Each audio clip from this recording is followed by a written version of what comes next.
Give me some peace of mind again. 'Cause I've been walking up and floating off the edge. Starting, I think I need the rain, so I can feel something, I only feel the pain. So let me hold you till the end, 'cause I've been holding on to all the words that you said. And if I fall down, I get up again, 'cause I've been holding on to all the words that you said. All the words that you said. Let's go, boys. It's super early. We're going to be super short. I tried to find the best I could to stream tonight, but I really couldn't find much, as I've been saying.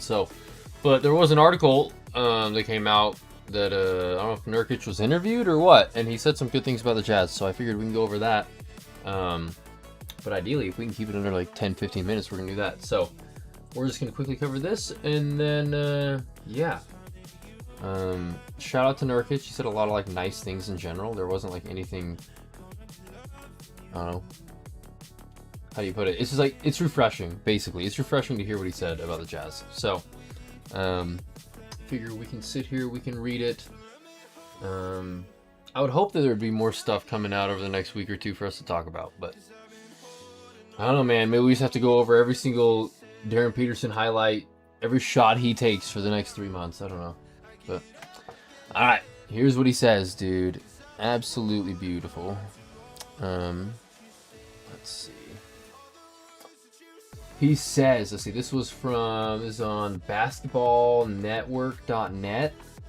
But if anything I've learned in my life, if it's a .net, you can trust it a little better than a .com. I don't know. It's not a .org, but you know. But it's basketballnetwork.net by Mislav Poljiz. I don't know how to pronounce your last name, dude. But yeah, so basically like an interview. He interviewed Nurkic. So, let's see. He says, the headline is, "This is not the NBA. Not every team is like this," says Yusuf Nurkic. Or Yusuf Nurkic says the Utah Jazz are the best franchise he's played for. Aside from the competitive standpoint and the highest level of basketball, the NBA has always been one of the best professional leagues in sports due to its off-court benefits. Crucially, the lavish benefits and constant catering that the league offers its players are incomparable to those of any other professional league, not to mention the enormous financial aspects of their contracts and endorsements. However, as anywhere else, there's always somebody who stands out the most. In the case of NBA franchises, the biggest ones, such as the Los Angeles Lakers, Boston Celtics, and Golden State Warriors, among others, cater to their players most, thus supporting their success. And maybe because they are in places that people want to live. Except for Boston. I don't know. For Yusuf Nurkic, however, the organization that stood out the most throughout his career is his current team, the Utah Jazz. Which, for context going forward, people, he's played for the Nuggets, the Trailblazers, the Suns, the Hornets, and now the Jazz. So he's played for 5 teams. So he has a little bit of an opinion here. Like, he knows what he's talking about, but also none of the teams he's played for are like historic franchises. Sorry, Phoenix, you've been to the finals once. Sorry, Denver, you've won the finals once. Sorry, Utah, you made the finals twice. Like, none of these are like historic franchises, so it's not like he's comparing the Lakers to the fucking Miami Heat here. But still, nice that he would say these things. He says, to be fair, Nurkic didn't suit up for the giants such as the Lakers or the Celtics, but he has played on a fair share of teams: the Nuggets, the Trailblazers, the Suns, the Hornets, and the Jazz. Yeah, okay, yeah. Most of those are considered small market teams, but are popular in their own right, whether for their city's external positives like the climate or the franchise's historic icons. I mean, yeah. Although the Jazz have had some notable players like John Stockton and not going to mention him, they have never had anything else going for them, as they don't have a championship to their name, and the city often faces backlash for its racist fans, cold weather, and boring living conditions. Whatever, dude. That narrative is always going to be a thing, I think. He says, They're the best organization I played for in my 12-year career, said Nurk. Austin Ainge, Danny Ainge, and the owner Ryan Smith, they just did a lot of small things that, you know, mean a lot. For example, this gas situation in the world, going to every home game, they fill the tank for our cars. They're taking our families seriously in the arena. The market, they're taking them to certain places, you know, hanging out and doing some stuff with them, which is helpful, right? So, I didn't ever think about that, but they're literally like, when they're parking at the home game, they're just like filling up their gas tank of their car, so that's cool. I never even thought about doing those kind of small little things. I can't imagine it costs the team a lot of money, you know, what is it, 50 to 100 bucks to fill up a gas tank nowadays, depending on the vehicle, and, you know, 12 guys on the team that are suited, you know, so it's not like they're spending a ton of money every game, but it's cool, you know, it's, you know, 5 front row tickets are paying for like 12 home games, but it's okay. In fact, way more than that probably. Let's see. Utah breaks the limits for an NBA franchise. As a 12-year veteran, Nurk saw most of what there is to see as an NBA player and how the organization works. The Jazz have always been at the top of his list, no matter his current experience or the one he had when he entered the league, which he feels obligated to point out to the newer generation. The kids are the young guys on the team. I was having a hard time explaining to them, this is not the NBA. This is not every team. It's such a unique situation to explain. Every team is a little different, Nurk said. I guess there is a certain standard teams shouldn't be below, but they are. When you have what you have, you want to keep it that way. I think that was the hardest thing for me to explain to the young guys. This is elite. This is not everywhere else. That foundation is what will set the Jazz apart when their young team begins to mature. Not only did they draft and scout great talent over the past years, but their development program and player catering are what will set them apart years down the line. Hopefully for the fans, the title comes with it as well. Beautiful, dude. Well put. Obviously, that's not all Nurkic quote there, but it's nice. It's refreshing to see a guy being like, look, dude. Obviously, he didn't say anything that, like, the mountains are amazing and the nightlife is awesome. Like, he didn't, you know, dispel any of that stuff. But organizationally, he's like, yo, dude. This is the shit, boys. Like, you want to be here. So I don't know if that's gonna, like, you know, articles like this may eventually make people, like, be interested in playing here, but not if it's on basketballnetwork.net. Maybe if ESPN does something like this and they're like, dude, Utah's the shit, then it would help. But that's basically it, dude. There's not else that he says. I don't know, dude. It'd be nice if it can, like, you know, everybody else can think this way. Because we said it before in other streams, but this newer generation of kids, it's a little different. Like, they're not, you know, obviously we're Utah people, so a lot of the people that are watching this are not going to be like the partying, going out type.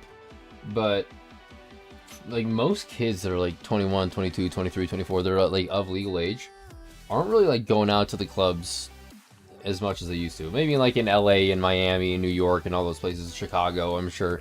But like, it's just not like a necessity. It's like the social aspect is so online nowadays, or like that used to be a thing. It's like you go to work Monday through Friday, you get off Friday night, and if you don't have a family, you go out to the clubs or you go and do something and you try to, you know, that's not really how it works anymore. So I would hope that having an elite organization, elite ownership group, gonna have a top of the line arena, top of the line practice facility. We're gonna have all that. Like, state of living is perfect. Location, obviously you got the international airport, so you can fly internationally whenever you need to. So yeah, sorry that there's not like a fucking sick club. Like, I don't know what to tell you. And like, there's a lot of things where it's like Kendrick Perkins and people will be like, oh, Salt Lake City closes down at 9 o'clock. It's like, I don't think it does. Like, I've been, like, I hate to expose myself, I've been hammered walking down Salt Lake City before, like 2 a.m. bar hopping. So I don't think it's like, I don't know. I just think that's a stupid rumor or like idea. Like, it's like, what do you really want to do? Like, how? I'm sorry we don't have like a strip club on every side of the corner, or every corner. You know what I mean? Like, it's But if it's like drinking alcohol and partying, like that's, I don't know. I don't think you're missing out on that much of luxury here. But I've also, again, I've never been to Miami, and I've never had millions of dollars in Miami. So I'm speaking out of my ass here, but I just think, you know, what's a really nice house with a really nice iPhone and a really nice car and a really nice computer and a good family and all, like, what is all that, whether you're in Utah or Miami nowadays, you know? It's like, with Zoom and everything, like, it used to be like you want to be in LA or Miami or New York, some of these places, because, like, the media of it all. Like, Shaquille O'Neal, like, he was doing good in Orlando. The moment he got to LA, it's like, rap album, movie deals, like, he was doing all these things. So, that used to be the thing, is you had to get to these big cities to kind of get your name out there. Like, what is the talk show in LA? Like, I know Jimmy Fallon's in New York, and I think it's Kimmel that's in LA, whatever it is. So if you were in one of those places, you could go on, like, the late night show pretty easily and, like, promote yourself. I'm not sure if they did that, but, like, that's just an example of, like, what you can do in those kind of markets. That's not, like, really a necessity anymore. Like, you can have a Zoom interview with Malika Andrews on ESPN in the practice facility. So, I just think these guys are kind of, like, coming into it, like Keontae maybe, for example, and Nurkic maybe is showing it here, that they can go to, like, a really good organization that, like, supports them, and they can, like, thrive. Like, they don't need to be like Shea Alexander's a good example here, and I think the money obviously is a big part to play here. But, like, the face of a franchise, like, he could run for governor in the state of Oklahoma and probably win. I don't know the whole demographic of Oklahoma, but in fact, probably not. Oklahoma's pretty Christian white Republican people. I can't imagine they like a Canadian black guy, but who am I to assume? You know what I mean?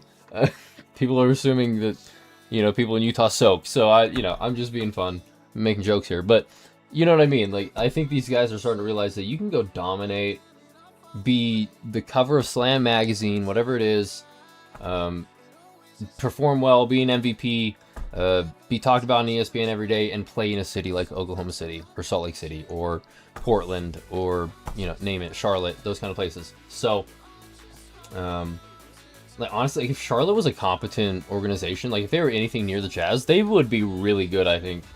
Like, living in Charlotte is pretty nice, weather-wise. Living in the Carolinas is nice in general. So, I don't know, I just always have thought it's funny, like, off track here, I've always thought it's funny that the Carolina teams have never really been successful, really, in any sport. Obviously, Duke's good, and North Carolina's good. So, college, we can count that, but, like, professionally, Panthers, you know, Hornets, you know, it's just funny. I'd like to live there, ideally. But I've always said that about Utah, too. So, anyways, that's it, dude. Very interesting. Shout out to Nurkic. I appreciate him for saying the kind words. We got to get a nickname for Nurkic, dude. We'll figure that out. I know he's got a few, sure, but something Utah-esque. Yeah, dude, that's it. Obviously kept it quick tonight. I hope everybody appreciated that. Quick listen, something they can tolerate for a day or two. We'll do our quick shout-outs before we end it then. Again, I'm trying to be super brief here, boys. I apologize for those that are expecting, like, nice long shout-outs. That's just not going to be the case as much going forward. It's going to be a little shorter. But, doesn't matter. Boom, shout out to the Jazz men. They're the goats. They're at 165 subs now. They're absolutely killing it. They're going to hit 200 before I hit 150. So, shout out to them. They've been blowing past everybody, and it's, again, what I've been wanting. They're the goats. They've been doing it for months. They deserve it. So, yeah, shout out to the Jazz men. They're available on everything. Give them a follow. Shout out Spencer. I appreciate you. And then, of course, T-Talk, dude. Ty and Talon. Good dudes. Give them a follow. Give them a listen, boys. Every other Wednesday, they upload and then streams throughout the week and stuff. So, all Jazz content from T-Talk and Jazzmen. So, give them a follow. They're all on everything. So, hell yeah. That's it, boys. And then, obviously, you can sub to my channel. Like, comment, subscribe. All the links down below to my socials are all there. But, yeah. That is it. Question of the night will be...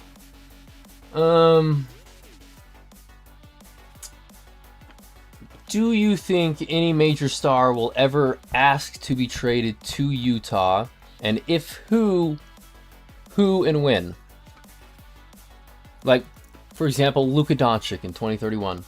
he's going to ask to be traded to Utah. It's not going to happen, but somebody like that. Will these nice words that Nurkic and all these guys have been saying, will it make people want to come and play here?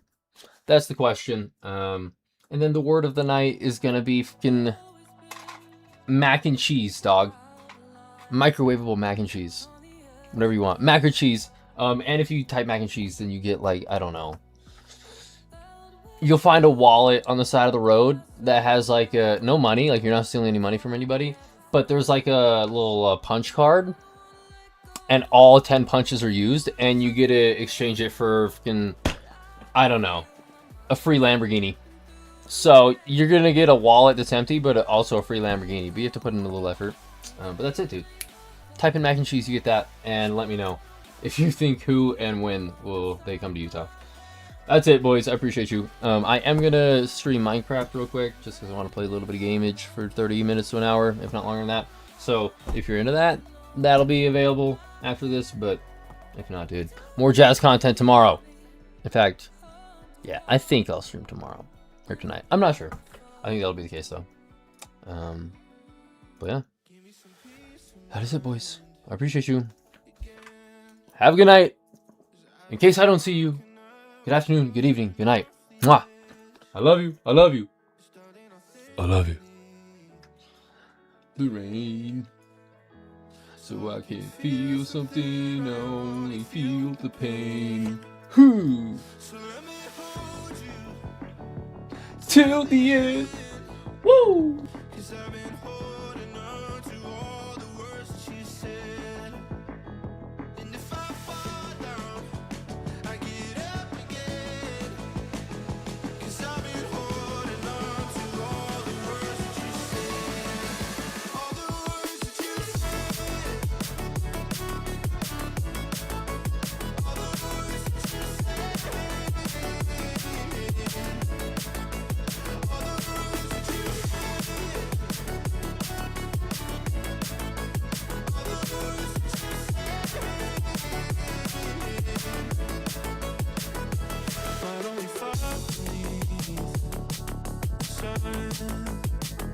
Cause honey, you and I are always on the run.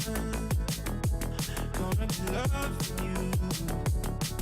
Saying, why do we feed the fire when we can breathe the flame? So let me hold you till the end. Cause I've been holding on to all the words that you said. And if I fall down, I get up again. Cause I've been holding on to all the words that you said.